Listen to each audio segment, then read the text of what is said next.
Page 2. I've been trying to formulate a good place to start for a while now, because I can't just start with the main thesis. I have to build up to what I am thinking and how I'm thinking it. And I think a good place as any is to start at the beginning. Not just at my life, but I think every life who has come before me. In the beginning, God created two souls, both made out of clay and modeled after his own image. We do not have descriptions of these two people,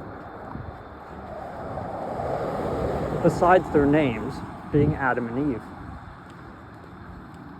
We can surmise what they look like through stereotypes and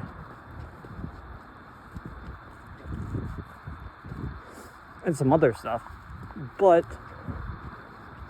at the end of the day, we had to know one thing. In biology, there is a thing that happens called sexual dimorphism. I'm currently hearing birds above my head as I am walking, so I might as well start with that. You have a lot of male birds who like to puff themselves up in different ways, spread colorful feathers, and look very appealing to more plain colored female birds. You have certain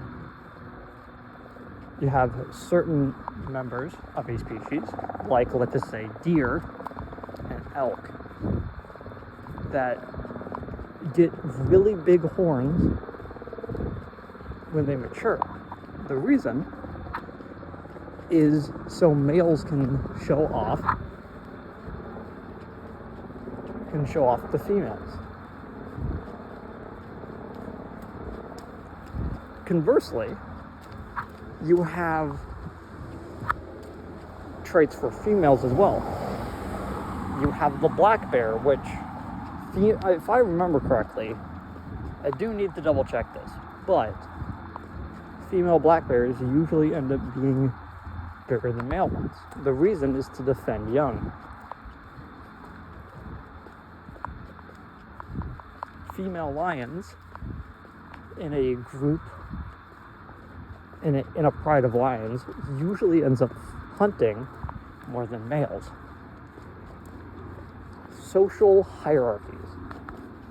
One of the oldest ones we have between male and female. I am neither.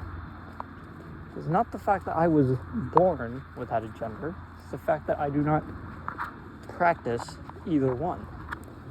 I'm currently walking in blue jeans that I have to go to work. You could almost see the wear of my phone sitting in my pants all day while I work my less than comfy surface job. Other times, I wear a skirt. Both of these are fine to me. I am what is known as fluid. My gender preference is hard to explain, but whenever I wear masculine clothes, it's because I feel masculine. I wear feminine clothes because I feel feminine. In a way, this is my way of explaining my sexual dimorphism. And some people would rightly say that that's not really how that works. There is a biological factor to who I am. I was born with a Y chromosome. That is true. But I was born with several traits that do not exhibit masculine abilities. I was born left-handed. My school system that I was raised into told me to hold a pencil with my right hand. It does not matter if I'm right or left-handed. It must be observed to be right-handedness. I was born to a Hispanic mother. It does not matter where my lineage comes from. I shall look and act like a normal American. So, my native tongue is lost to me. At the age of 5, my mom was scared to teach us any more Spanish. So, me and my sister lost our native accents and gained prominent lisps because of that. Because of that, I can't say certain words that I'm deliberately avoiding so I don't sit and hang on a word because I can't say it properly.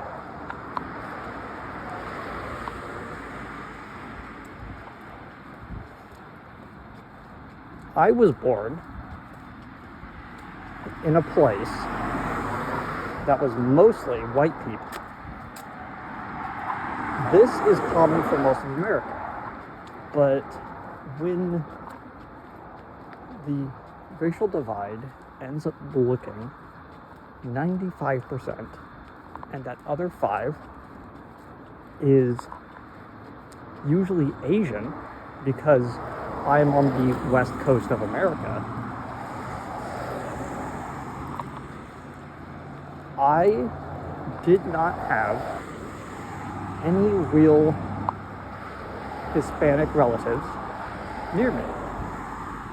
It took me until high school to meet a black person. Normally, this would not be a problem.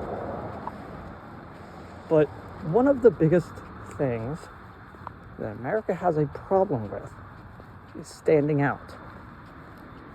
We have always had these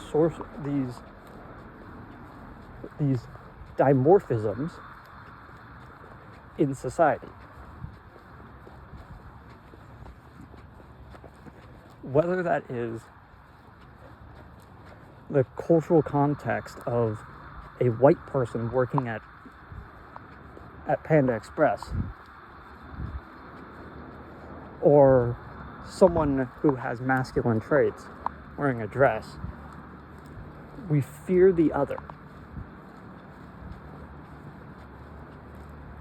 I stated before that there are 2 types of people. People who like to live at the river do not like change. They are so sedentary, it is hard for them to understand when change happens. Those who live on the plains are accustomed to it, and they don't like it when things cool down and things get routine. These are still 2 types of people that live in our world, not just in America, but in a lot of other countries. When I say there is someone who I know of who exhibits no masculine traits to people who adhere to common dichotomies,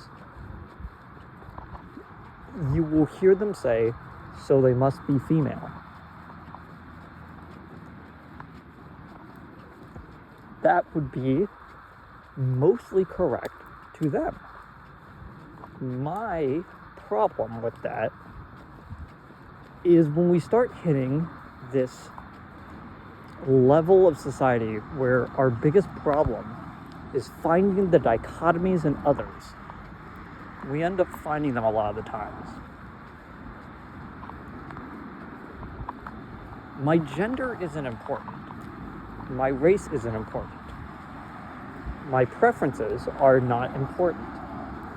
The reason why they're important is because we have created a system, not just in America, but in the world around us, that loves dichotomy.